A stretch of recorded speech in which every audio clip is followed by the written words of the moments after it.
Well, it's Allergy Week here at CBS 2. All week we've been bringing you tips on how to deal with allergies. And when you think of allergies, that probably comes to mind as pollen, foods like peanuts, milk, and eggs. But Dr. Max Gomez tells us about two that might not have come to mind so fast. The first one is alcohol. It's a nearly universal social lubricant. Everything from happy hour to weddings, alcoholic drinks have always been a part of human cultures. But some folks literally don't mix well with booze. I turn purple.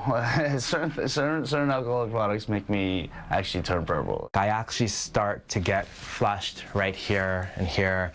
I start to feel it all over my head. While it looks like an allergy, the flush reaction is actually an intolerance to alcohol because some people have enzymes that metabolize alcohol into a toxic byproduct. You get many symptoms similar to an allergic reaction, such as flushing, dizziness.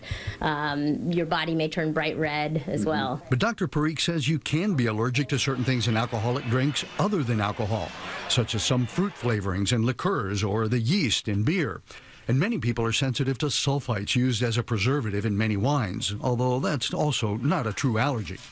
But the most common food allergy in adults is shellfish, as Francesca Rodriguez found out years ago when she was celebrating her junior high school graduation with a big seafood platter.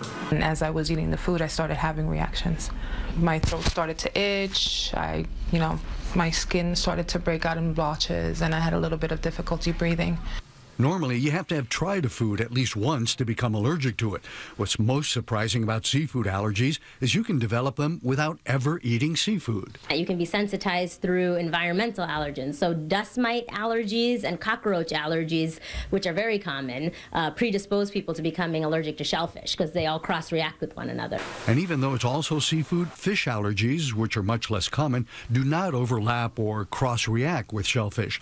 You can be allergic to shrimp or lobster and still be able to eat fish, and the other way around. Francesca protects herself the way most people with serious food allergies do, by trying to avoid the offending food and carrying an EpiPen and antihistamines at all times in case avoidance fails. The alcohol flush folks just shouldn't drink. Dr. Max Gomez, CBS 2 News. And Dr. Max says shellfish can still cause allergies even if it's cooked.